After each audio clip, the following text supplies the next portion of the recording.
नमस्कार, द देसी अड्डा पर आपका स्वागत है। मैं हूं राकेश तिवारी। देखिए, सब कुछ दांव पर लगाने के बावजूद पप्पू यादव पूर्णिया में पहली लड़ाई हार चुके हैं।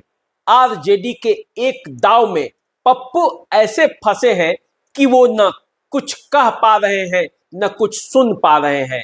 हाव भाव भी उनका देखकर आपको ऐसा लगेगा कि ये वही पप्पू हैं जो कभी गरजते थे और सीमांचल और पूर्णिया के इलाके में कभी जब हंकार भरते थे तो राजनीति की दिशा तय होती थी। आज वही पप्पू यादव कई बार कभी कांग्रेस से और कभी राजद से गुहार लगा रहे हैं, और यदि ये गुहार लगा रहे हैं तो इसे राजनीति का कौन सा दांव कहा जाएगा। जरा सुनिए पप्पू यादव क्या कह रहे हैं। क्या पूर्णिया से हम तो सिर्फ लालू यादव जी से आग्रह करेंगे। हम पहले भी आग्रह किए थे, फिर हम लालू यादव जी से, जो मेरे लिए पहले भी सम्मान पूर्वक है, आजीवन रहेंगे। और मैं आग्रह लालू जी से करूंगा कि मैंने आपसे कहा था कि पूर्णिया से चुनाव लड़ने की मेरी प्रबल इच्छा है, क्योंकि पूर्णिया आशीर्वाद में जिस तरीके से पूर्णिया के बच्चे, जनता, व्यवसायी, महिलाएं, सबसे ज़्यादा गरीब वर्ग महिलाएं, बच्चे, यूथ जिस तरीके से उस आशीर्वाद रैली में, यात्रा में आए, उसके बाद पप्पू यादव के लिए कुछ भी नहीं बचता है। जैसे विचारधारा के रूप में और प्रियंका जी का विश्वास, मेरे लिए राहुल गांधी जी का अपनापन और साथ के बाद मेरे लिए कुछ नहीं बचा। जिस कोसी इलाके में कभी पप्पू यादव की तूती बोलती थी, उसी कोसी इलाके में अब उन्हें महज एक सीट के लिए इतना गिड़गिड़ाना पड़ रहा है, तो इसे राजनीति का कौन सा प्रयोग कहा जाए।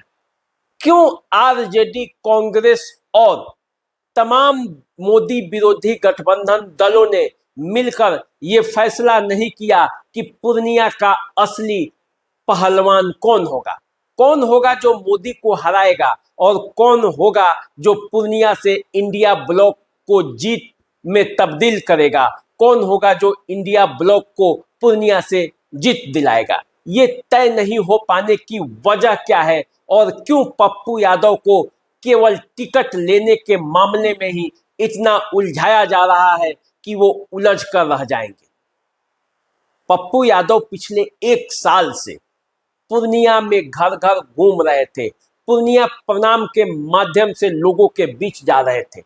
इंडिया ब्लॉक का जब निर्माण हुआ तो पप्पू यादव कई बार प्रयास किए कि इंडिया ब्लॉक में घुस जाएं, लेकिन उन्हें कोई जगह नहीं मिली।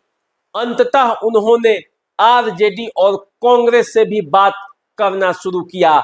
मिल मिलाकर किसी तरह उन्होंने कांग्रेस में अपने पार्टी का विलय कर दिया, और जैसे ही विलय हुआ कांग्रेस में कि पूर्णिया में खेल हो गया, और आरजेडी वहां से बीमा भारती को चुनावी मैदान में उतार दिया। हालांकि आरजेडी के लिए वहां कोई वैसा प्रत्याशी नहीं था दमदार, जितना पप्पू यादव कागजों पर भी दिखते हैं और जमीन पर भी दिखते हैं। फिर भी बीमा भारती को चुनावी मैदान में उतारा गया, और चुनावी मैदान में उतारकर पप्पू यादव को उनकी हैसियत दिखाने का प्रयास किया गया। पप्पू यादव हालांकि कांग्रेस में शामिल होने से पहले राजद सुप्रीमो लालू यादव से भी मिले थे और तेजस्वी यादव से भी मिले थे, और ऐसा माना जा रहा था कि दोनों के बीच सहमति बन गई है। लेकिन जो अंदर से खबर आई थी वो ये कहा जा रहा है कि पप्पू यादव के सामने राजद ने ये प्रस्ताव दिया था कि आपको मधेपुरा से लड़ना है, वो भी राजद के टिकट पर। लेकिन पप्पू यादव कांग्रेस में चले गए और अपने पार्टी का विलय कांग्रेस में कर दिया, और इसी का खामियाजा उन्हें भुगतना पड़ रहा है। हालांकि पप्पू यादव और आरजेडी की जो दुश्मनी है वो पहले से ही चली आ रही है।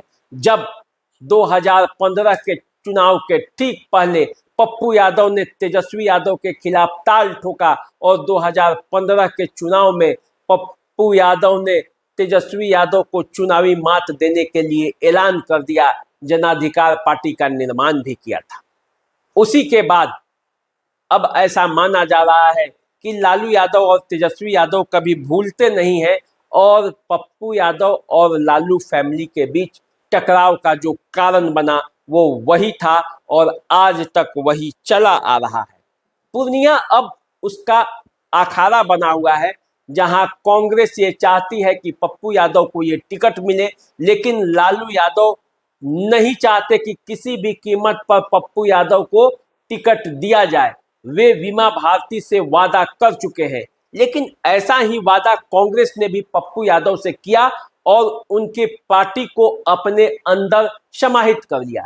तो क्या कांग्रेस और आरजेडी में से किसका बात रहेगा? क्या कांग्रेस ने जिस वादे के साथ पप्पू यादव को अपने पास बुलाया, क्या उस वादे से मुकर जाएगी? क्या लालू यादव ने जो बीमा भारती को वादा किया टिकट देने के लिए और जदयू से उन्हें राजद में बुलाया, वो अपने वादे पर खड़ी रह जाएगी? देखना यही है कि असली लड़ाई क्या हो रहा है। देखना यही है कि असली मुकाम पर कौन पहुंच रहा है, कौन अपने वादे पर पक्का उतर रहा है।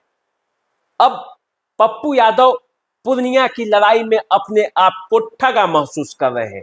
वे ये समझ रहे हैं कि उन्हें एक बार फिर राजनीति में ठगा गया है। तो फिर ये ठगा कौन? कांग्रेस पप्पू यादव को ठगी है या आरजेडी? इसका आकलन खुद पप्पू यादव को भी करना पड़ेगा।